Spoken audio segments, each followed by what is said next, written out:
Ce lundi 5 mai 2025, à Porto Novo, se sont réunis les cadres du ministère du Développement et de la Coordination de l'action gouvernementale, dont le secrétariat technique de pilotage de la vision 2060 et les cadres du ministère de la Justice et de la Législation, représentés par la Commission de législation et de codification. Il s'agit d'un atelier en rapport avec le projet de loi portant Vision 2060 et des projets de communication. Ce processus d'élaboration de la Vision 2060, démarré depuis 2022, a traversé plusieurs phases et prend forme petit à petit. Il est présentement à son étude par des experts juridiques afin d'être introduit comme loi et présenté aux instances décisionnelles. Je voudrais vous souhaiter la bienvenue et vous remercier d'avoir répondu favorablement à l'invitation du garde des Sceaux, ministre de la Justice et de la Législation, président de la Commission nationale de législation et de codification, consacrant la tenue de la première session extraordinaire de l'année 2025 de la Commission nationale de législation et de codification. Mesdames et messieurs, nous arrivons aujourd'hui à un moment charnière où les résultats issus du processus doivent désormais prendre une forme législative et réglementaire. Nous sommes aujourd'hui à la dernière phase avant l'introduction du projet de loi en Conseil des ministres puis à l'Assemblée nationale pour son adoption. Je voudrais donc profiter aussi pour féliciter toute l'équipe qui a accompagné le processus depuis près de 2 ans maintenant, qu'elles soient ceux qui ont toujours été là et ceux qui nous rejoignent ici.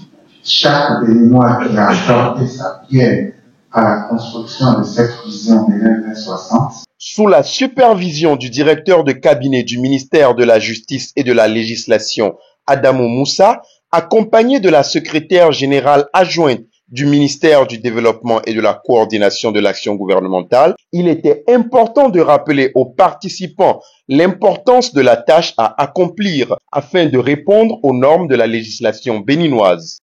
Conformément aux dispositions de la loi 2024-09 du 20 février 2024 portant loi cadre sur la planification et le développement et sur l'évaluation des politiques publiques en République du Bénin, la vision 2060 est adoptée par une loi par l'Assemblée nationale sur la base d'un projet transmis par le gouvernement.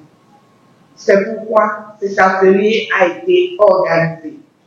Il a pour but de recevoir le quitus de la Commission nationale de la légistique et de la codification sur le projet de loi déjà élaboré, d'en affiner les dispositions et de préparer son introduction en Conseil des ministres. Cet atelier permet également d'affiner les projets de décret de transmission à l'Assemblée nationale et de communication pour son introduction en Conseil des ministres. L'adoption de la vision 2060 ne constitue pas un simple document administratif ni législatif.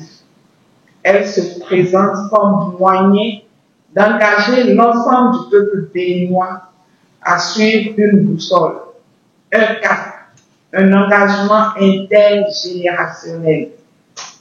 Comme l'écrivait Victor Hugo, rien n'est plus puissant qu'une idée dont l'heure est venue.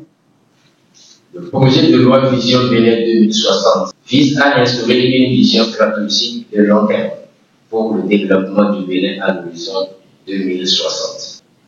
Il s'inscrit dans une logique de rupture avec les approches fragmentées, en intégrant une planification courante, inclusive, durable et ancrée dans les réalités nationales et les engagements internationaux. Je nous invite donc à un examen rigoureux, apaisé et constructif, guidé par notre responsabilité historique de bâtisseur de normes.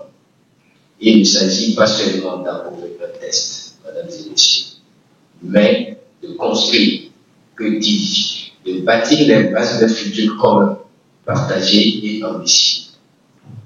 Que nos travaux aboutissent à un cadre législatif digne des aspirations du peuple béninois et que Vision Bénin 2060 devienne le socle d'un monde de justice, de prospérité et de paix. Les travaux étant lancés, les participants ont été imprégnés de tout le travail abattu depuis le début à travers une présentation détaillée afin d'avoir les outils nécessaires pour accomplir la tâche commune. Les travaux se poursuivront durant toute la semaine et seront présentés en plénière vendredi 9 mai prochain.